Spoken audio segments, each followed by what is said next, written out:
हमारी आत्मा आध्यात्मिक रूप से सो रही है। जिस प्रकार एक अलार्म घड़ी एक सोते हुए आदमी को जगा देती है, उसी तरह भगवान कृष्ण के सुविचार आध्यात्मिक वास्तविकता के प्रति जागृत करने में भूमिका निभाते हैं। यदि आप जीवन से संबंधित ज्ञान प्राप्त करने के लिए या खुद को प्रेरित करने के लिए श्री कृष्ण सुविचार की तलाश कर रहे हैं, तो आपको यहाँ सबसे अच्छे और सुविचार मिलेंगे। भगवान कृष्ण करुणा, कोमलता, प्रेम के देवता हैं और भारतीय देवताओं में सबसे लोकप्रिय और व्यापक रूप से पूजनीय हैं। भगवान कृष्ण ने अपने प्रेरक शब्दों से अर्जुन को कुरुक्षेत्र युद्ध में प्रेरित किया है। उन्होंने हमें जीवन, प्रेम, खुशी, धर्म, मोक्ष, मुक्ति, भक्ति, योग, ध्यान, धर्म, सत्य सभी के बारे में सब कुछ सिखाया। उन्हीं को आधार बनाकर हम पेश कर रहे हैं। अच्छाइयों की रक्षा के लिए, दुष्टों के विनाश के लिए, धर्म की दृढ़ता से स्थापना करने के लिए मैं युगों युगों से जन्म लेता आया हूँ और आगे भी इसी तरह लेता रहूंगा। जब जब इस धरती पर अधर्म और पाप की महिमा बढ़ जाती है, तब तब भगवान अवतरित हुए हैं।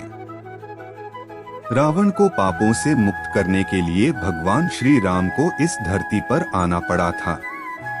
प्रहलाद को हिरण्यकश्यप से बचाने के लिए भगवान को नरसिंह का अवतार लेना पड़ा था। ईश्वर एक हैं, उनके रूप अनेक हैं। भगवान अपने भक्तों के संरक्षण के लिए हर हालत में अवतरित होते हैं। आत्मा को प्रदूषित करने और नरक की तरफ बढ़ने के 3 दरवाजे हैं: वासना, क्रोध और लालच। आत्मा वह पवित्र स्थान है जहां भगवान का वास होता है। अगर इस आत्मा को वासना, क्रोध जैसे गंदे विचारों से भरते हो, तो आत्मा रूपी मंदिर ईश्वर के आशीर्वाद से खाली हो जाता है। जहां ईश्वर का वास नहीं होता है, वह नरक के समान ही तो है। मनुष्य अपने विश्वासों के परिणाम स्वरूप ही बनता है। जिस तरह से वह यकीन कर लेता है, उसी तरह वह बन जाता है। अगर आप किसी एक विषय को अपना लक्ष्य बनाकर उस पर सतत चिंतन मंथन करते हैं, तो निश्चित ही आप उसको हासिल कर लेते हो। इसके लिए आपको उस विषय को स्वीकार करना होगा, उसको मानना होगा। एक बार जब आप उसमें खो जाएंगे, फिर आप वही बन जाएंगे। असली खुशी की कुंजी यही है कि अपने मन से इच्छाओं के बोझ को हल्का कर दो। केवल एक, अगर मेरी कोई इच्छा ही नहीं तो मुझे किस बात की चिंता। किसी के पास कुछ होने और मेरे पास न होने का दुख इसलिए होता है क्योंकि मैंने भी उस चीज से दिल लगाया जो मेरे पास नहीं है, और वह मैंने किसी और के पास देखी। जिस दिन मेरी इच्छाएं खत्म हो जाएगी, मेरी सारी चिंताएं खत्म हो जाएगी। कुछ पाने की चाहत आप जितनी अधिक रखते हो, आप उतने ही निराश होते हैं। अगर कुछ मिल जाए तो खुशी का ठिकाना नहीं, अगर कुछ न मिले तो दुख का पहाड़ टूट पड़ता है। ये हमारी चाहत ही तो है जो परिस्थितियों के अनुसार हमको बार बार विचलित करती हैं। क्यों न कुछ ऐसा किया जाए जिनसे हमारी सारी चाहत खत्म हो जाए। फिर कुछ मिले या न मिले, हम निराश नहीं होंगे। आपको जो करना है उसी को करो। घमंड से मत करो, कामना से मत करो, द्वेष भावना से मत करो, बल्कि प्यार, दया और विनम्रता से करो। आपको क्या लगता है, आपने जो किया उसका परिणाम वही मिलेगा जो आप सोच रहे हैं। अगर आपने अपने कर्म मार्ग में अहंकार, ईर्ष्या, वासना को शामिल किया है, तो आपको प्रतिकूल परिणाम मिलेंगे। अपने कर्मों की गति में प्रेम, करुणा को शामिल करें। आपको अपने हर कर्म का सत्फल मिलेगा। जिसने अपने मन पर विजय प्राप्त कर ली है, उसके लिए मन सबसे अच्छा मित्र है, लेकिन जो ऐसा करने में असफल रहा है, उसके लिए मन सबसे बड़ा शत्रु है। हमारा मन यादृच्छिक रूप से भटकता है। जो देखता है उसी के पीछे भागने लगता है। ऐसा मन कभी आपको जीतने नहीं देगा। अगर जीत मिल भी गई तो एक और नया लक्ष्य बना लेगा, फिर उसके पीछे भागने लगेगा। ऐसे में आपका मन आपका सबसे बड़ा शत्रु बन जाएगा। मन से मित्रता करनी है तो इसकी कमान अपने हाथ में रखो, कभी इसे अपने से दूर मत भागने दो। जो कुछ भी हुआ वह अच्छा था, जो हो रहा है वह अच्छा चल रहा है, जो होगा वह भी अच्छा ही होगा। भविष्य के बारे में चिंता मत करो, वर्तमान में जियो। इन लाइनों में गीता का सार निहित है। हमारे द्वारा किए गए प्रत्येक कर्म का एक उद्देश्य होता है, जिसका संबंध हमारे भूत, भविष्य, वर्तमान से हो सकता है। इसके सही और गलत होने का फैसला हम नहीं कर सकते, हम केवल कर्म कर सकते हैं। इसलिए जो अच्छा हो रहा है या बुरा हो रहा है, सब कुछ अच्छा ही है। प्रेम के द्वारा ही तुम मुझ पर विजय प्राप्त कर सकते हो, और जहाँ प्रेम है वहाँ मैं आनंद से जीता हुआ हूँ। भगवान श्री कृष्ण अपने सुविचार के माध्यम से कहते हैं कि जहाँ पर प्रेम का वास होता है वहाँ उनकी उपस्थिति प्राप्त की जा सकती है। क्लेश, ईर्ष्या, द्वेष में ईश्वर का कोई अंश भी नहीं मिलता है। इसलिए अपने विचारों और वातावरण को प्रेम से भर दो। जब कोई व्यक्ति दूसरों के दुख और सुख के प्रति अपने सुख दुख के भांति व्यवहार करता है तो उसने सर्वोच्च आध्यात्मिक मिलन प्राप्त कर लिया है। यह दुनिया मोह बंधन से बंधी हुई है। जो आपका है वह सभी का है, जो सभी का है वह आपका भी हो सकता है। भले ही आप कुछ समय के लिए किसी वस्तु को अपने अधीन कर मालिकाना हक जमा सकते हैं, ये आध्यात्मिक मार्ग नहीं है। इंसान को भौतिक वस्तुओं की बजाय भावनात्मक रूप से लोगों से जुड़ना चाहिए, एक दूसरे के सुख दुख को अपना समझना चाहिए, न कि भौतिक और दैहिक वस्तुओं को डोट। सभी प्रकार के हथियारों में समय सबसे बड़ा हत्यारा है, क्योंकि समय सब कुछ मार देता है। जो गया वह तो अतीत हो गया, जो चल रहा है वह वर्तमान है, कुछ क्षण बाद यह भी अतीत हो जाएगा। आज आप जिसको भविष्य कह रहे हैं वह भी एक दिन अतीत बन जाएगा। समय सबको मारकर आगे बढ़ रहा है। कभी रुको मत, आगे बढ़ते चलो। अपने कर्तव्य को बखूबी निभाएं, कुछ करना कुछ न करने से बेहतर है। हमारा उद्देश्य यह होना चाहिए कि हमें कुछ न कुछ करते रहना चाहिए। कुछ करना इसलिए बेहतर है क्योंकि कुछ करने से आपको कुछ अनुभव मिलेगा। मन चंचल है। हर बार जब मन गलत व्यवहार करता है तो यह आपकी बात नहीं मानेगा। अपनी विवेकशील बुद्धि का उपयोग करके इसे समस्थिति में वापस लाएं। विस्तार, आपका मन काबू में हो सकता है और नहीं भी हो सकता है। इसके परिणाम अलग अलग हैं।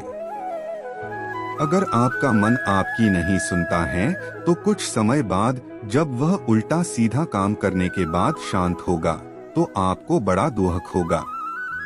अगर आप अपने मन को अपने अनुसार चलाते हैं तो आप वही करेंगे जो आप करना चाहते हैं, फिर इसमें विवाद का कोई विषय नहीं होगा। कुछ अच्छा हो इस उद्देश्य से अगर कोई काम शुरू करता है तो आने वाले समय में इसका अंत कभी बुरा नहीं होगा। आपका अंतिम लक्ष्य क्या है या आपके काम को लेकर आपकी नीति कैसी है, इसका बहुत बड़ा प्रभाव पड़ता है। यकीन मानकर चलिए, अगर आपने कुछ अच्छा हो यह सोचकर किसी काम की शुरुआत की है तो निश्चित ही इसका सकारात्मक परिणाम मिलेगा। इंद्रियों से मिटने वाली प्यास पहले अमृत जैसी लेकिन बाद में जहर का सामान लगती है।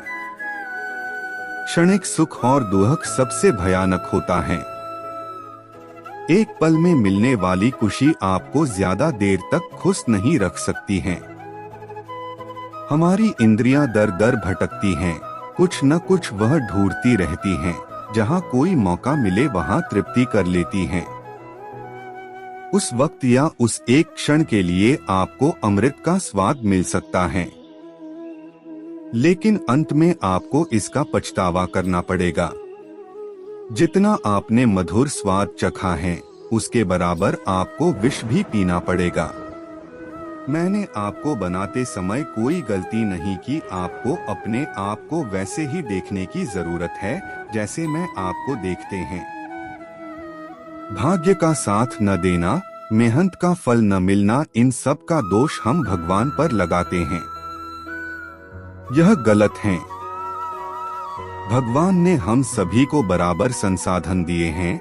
हाँ, हो सकता है किसी को कुछ ज्यादा अमीर बना दिया हो या किसी को शरीर से अपांग बना दिया हो, लेकिन इसका भी एक विशेष कारण होता है। जो मिला है उसको स्वीकारें। भगवान भी आपको इसी स्थिति में देखना चाहते हैं। कृष्ण में आस्था सबसे अच्छा और सुरक्षित मार्ग है। बदलाव इस संसार का प्रथम नियम है। एक क्षण में तुम कोटियों के मालिक हो सकते हो, जबकि उसी क्षण तुम एक निर्धन भी बन सकते हो। आकर्षण कभी प्यार का आधार नहीं हो सकता। जो वास्तव में प्रेम करता है उसमें दिव्यता और शुद्धता होती है। शांति, नम्रता, मौन, संयम और पवित्रता ये मन के अनुशासन हैं। सब कुछ मुझसे ही शुरू होता है। इनका मध्यस्थ मैं ही हूँ और अंत भी मैं ही हूँ। जो कर्म में अकर्म देखता है और अकर्म में कर्म देखता है, वह चतुर है। आप बेवजह चिंता क्यों करते हो? आप किससे डरते हैं? आपको कौन मार सकता है? आत्मा न तो जन्म लेती है और न ही मरती है। खुशी हमारे भीतर की एक अवस्था है। भौतिक दुनिया का इससे कोई संबंध नहीं है। अपना दिल अपने काम पर लगाओ, इसके इनाम या परिणाम पर कभी नहीं। हम तब तक नहीं हारते जब तक हम कृष्ण को नहीं छोड़ते। जब कभी इस लोक में अधर्म की महिमा पनपने लगती है और धर्म का विनाश होता है, तो मैं अपने आप ही निकल आता हूँ। डरो मत, जो वास्तविक नहीं है वह न कभी था और न कभी होगा। जो सच है वह हमेशा से था और कभी नष्ट नहीं किया जा सकता। कृष्ण अपने भक्तों को धोखा देने की कोशिश करने वालों के लिए सबसे बड़े धोखेबाज हैं। अगर कोई व्यक्ति कृष्ण के एक भक्त को एक बार भी धोखा देता है, तो कृष्ण कई जन्मों के लिए धोखेबाज को धोखा देंगे। श्री कृष्ण के चरण कमल इतने अद्भुत हैं कि जो कोई भी उनके नीचे आश्रय लेता है वह तुरंत शुद्ध हो जाता है। सब कुछ कृष्ण पर निर्भर है। वह देवत्व का सर्वोच्च व्यक्तित्व है। कृष्ण के अलावा कभी किसी पर पूरा भरोसा मत करो। लोगों से प्यार करो, लेकिन अपना पूरा भरोसा सिर्फ कृष्ण पर रखो। अपने मन को व्यथित मत होने दो, कृष्ण पर विश्वास करो। सबसे दिव्य प्रेम माता और पुत्र का है। जिस दिन हम कृष्ण के प्रति पूर्ण समर्पण कर देंगे, वे हमारे प्रेम के प्रस्ताव को स्वीकार कर लेंगे। अपने काम पर अपना दिल लगाओ, लेकिन उसके परिणाम और इनाम पर कभी नहीं। मनुष्य अपने विश्वास से निर्मित होता है। जैसा वह मानता है वैसा ही वह बन जाता है। आत्मनियंत्रित आत्मा जो आसक्ति या विकर्षण से मुक्त होकर विषयों के बीच चलती है, वह शाश्वत शांति प्राप्त करती है। जिन्होंने अपने आप पर विजय प्राप्त कर ली है, उनके लिए इच्छा एक मित्र है। लेकिन जिन्होंने खुद के अंदर खुद को नहीं पाया, उनके लिए इच्छा सबसे बड़ा शत्रु है। शरीर से आत्मा का संबंध कपड़े के समान है। जिस तरह आप कपड़े बदलते हैं, उसी तरह एक दिन आपकी आत्मा भी शरीर बदल देगी। अपने कर्तव्य में कभी दोष मत देखो। अगर जो कोई उनमें दोष देखता है, उनकी हर गतिविधि दोषों से घिरी होती है, जैसे आग धुएं से घिरी होती है। किसी और के जीवन की नकल को पूर्णता के साथ जीने की तुलना में अपने भाग्य को अपूर्ण रूप से जीना बेहतर है। प्रत्येक व्यक्ति में ईश्वर का निवास है, कोई उससे अछूता नहीं है। उपहार शुद्ध होता है जब इसे सही समय और सही जगह पर दिल से सही व्यक्ति को दिया जाता है और हम बदले में कुछ भी उम्मीद नहीं करते हैं। अपनी इच्छा की शक्ति से अपने आप को नया आकार दें। अपने आप को कभी भी स्वेच्छा से नीचा न होने दें। इच्छा ही आत्मा की एकमात्र मित्र है और इच्छा ही स्वयं की एकमात्र शत्रु है। दिव्य प्रेम तब होता है जब आप किसी से प्रेम करते हैं और बदले में कुछ भी उम्मीद नहीं पालते हैं। लोग मुझको प्राप्त कर सकते हैं केवल प्रेम के माध्यम से। श्री कृष्ण कहते हैं कि हमें अपने कर्मों को कड़ी लगन, श्रद्धा और सच्ची भक्ति से करना चाहिए और संबंधित परिणाम या फल की अपेक्षा किए बिना इसको भाग्य पर छोड़ दें। अगर आपकी नीयत अच्छी है तो आपको सफलता पाने से कोई नहीं रोक सकता। अगर परम सत्य जानने की इच्छा रखते हो तो इस नश्वर शरीर के बारे में सोचना छोड़ दो। इस आत्मा के बिना इस शरीर का कोई अस्तित्व नहीं है।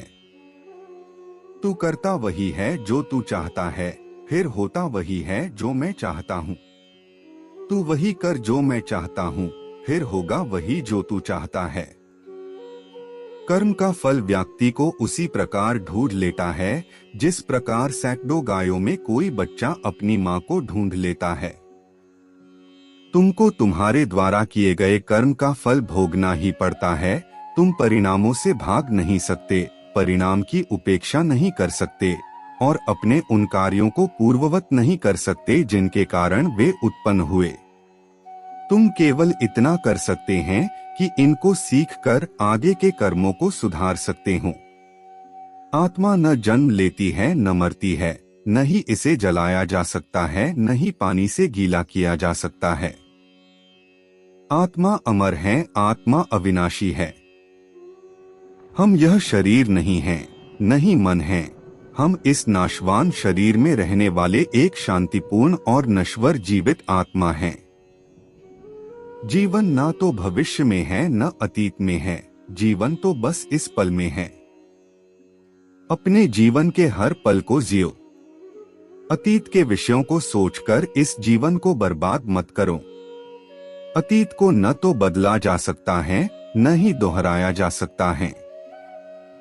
जैसे तेज हवा पानी पर नाव को बहा ले जाती है, वैसे ही घूमने वाली इंद्रियों में से एक भी जिस पर मन केंद्रित होता है वह मनुष्य की बुद्धि को दूर ले जा सकती है।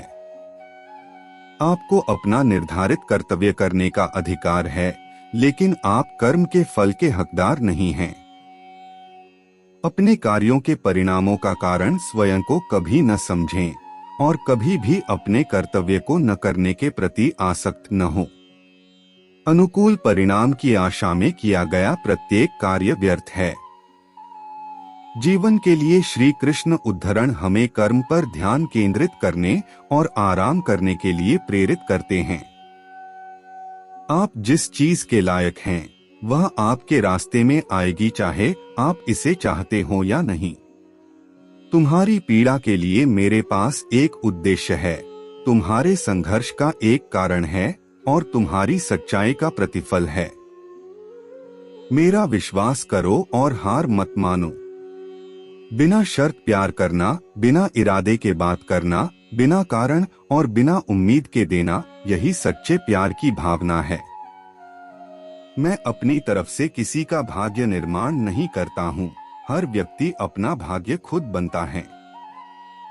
इसलिए पूरी तरह से नियति पर भरोसा करना कदापि उचित नहीं है। तुम आज जो कर रहे हो उसका फल कल प्राप्त होगा।